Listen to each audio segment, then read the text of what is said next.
lagi atau momen yang sebenarnya juga cukup positif bagi IHSG kita, yaitu kita sudah memasuki bulan Ramadan gitu, yang sebenarnya seharusnya konsumsi masyarakat meningkat. Tapi di sisi lain seperti informasi yang sudah kita sampaikan, ada sejumlah perusahaan yang justru melakukan PHK di bulan Ramadan ini begitu. Ini kan adalah dua sentimen yang berkebalikan. Kira-kira dilihat dari dua sentimen ini, proyeksi Anda berkaitan dengan sektor-sektor yang berkaitan dengan daya beli masyarakat seperti apa?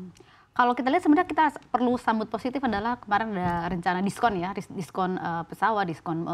tarif angkutan umum lebaran, artinya itu akan berdampak besar terhadap transportasi ya, mungkin dalam ini yang terkait dari Jasa Marga, kemudian ada Garuda Indonesia, ada Lion Air yang perusahaan-perusahaan terkait transportasi, tapi dampaknya juga nanti akan berpengaruh karena banyak orang mudik juga pasti akan berpengaruh ke perhotelan, ke transaksi perbankan juga akan ngaruh juga, dan jangan lupa mungkin rajanya ketika Ramadan itu ke consumer good ya. Betul. Karena bagaimanapun akan naik permintaan yang sangat besar dari makanan, minuman, itu yang akan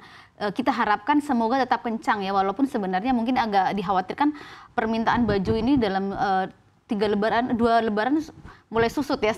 Mungkin orang juga melihat bahwa baju bukan lagi prioritas, tapi mungkin sekarang makanan itu menjadi prioritas orang-orang, dan kita harapkan setelah kemarin mungkin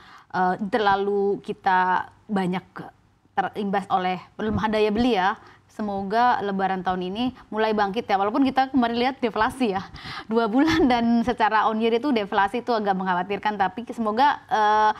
Ramadan ini dengan begitu banyak kabar positif pada diskon dan mungkin THR nih ya akan diberikan minggu ini atau minggu depan, akan membuat saham-saham ataupun penjualan dari emiten-emiten yang terkait consumer good atau transportasi ataupun yang terkait perbankan itu transaksinya akan naik gitu. Oke, baik. Yang juga kalau saya perhatikan begitu ya Mbak Esa, sektor telco juga menjadi sektor yang cukup moncer di momen-momen khususnya momen Ramadan dan juga Idul Fitri. Apakah memang akan juga bergerak cukup apik di tahun ini dan tidak terpengaruh dengan daya beli karena memang manusia begitu atau masyarakat semakin memerlukan akses internet untuk berhubungan satu dengan yang lain? Seharusnya ya, karena kan biasanya kalau Ramadan dan Lebaran itu trafficnya akan naik pesat ya, karena ada begitu ucapan, ada calling, ada kita tahu penggunaannya video call atau apapun, dan ada mungkin bahkan mungkin yang biasanya nih mungkin ya kartu yang tidak bisa, harus pulang kampung, harus ganti kartu, harus itu juga nambah pulsa juga, itu kan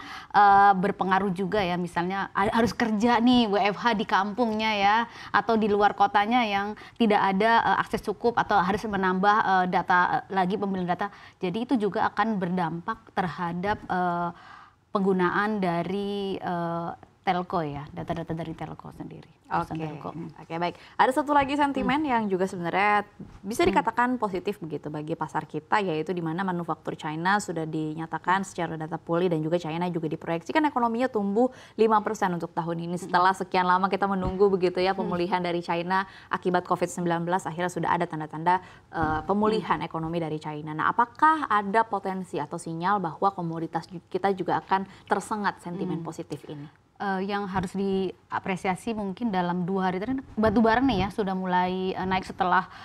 kemarin Jumat kalau nggak salah itu turun ke 99 per ton ya, $90 per ton, akhirnya sekarang sudah 105 karena ada memang sepertinya ada indikasi kenaikan industri baja baik mungkin di India, tidak hanya di Cina ya, maksudnya India dan Cina itu kalau kemudian akan naik itu kan akan berdampak juga kepada komoditas-komoditas kita ya, mungkin nikel atau mungkin yaitu batu bara ataupun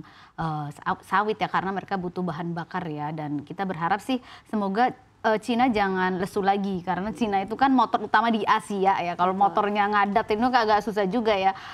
persoalannya, tapi bahwa Cina ini menghadapi tantangan tarif dari Amerika ya, dan sebenarnya ada data yang semalam menarik bahwa impor Amerika ini melonjak melebihi tertinggi sepanjang masa karena negara-negara ini bahu-membahu impor dulu sebelum kena tarif ya, artinya mungkin ke Cina juga pasti dia ekspornya akan naik ke Amerika karena mungkin mengejar tarif sebelum tarif diberlakukan ya. Tapi apakah ini kemudian takutnya sementara ataukah bertahan lama, ini yang harus dilihat, karena kalau imbasnya takutnya kalau imbasnya tarifnya terlalu besar akan ada bahan-bahan komoditas yang kita kirim ke Cina, penurunan permintaannya akan meningkat ya. Jadi turunnya lumayan signifikan, itu yang harus diwaspadai.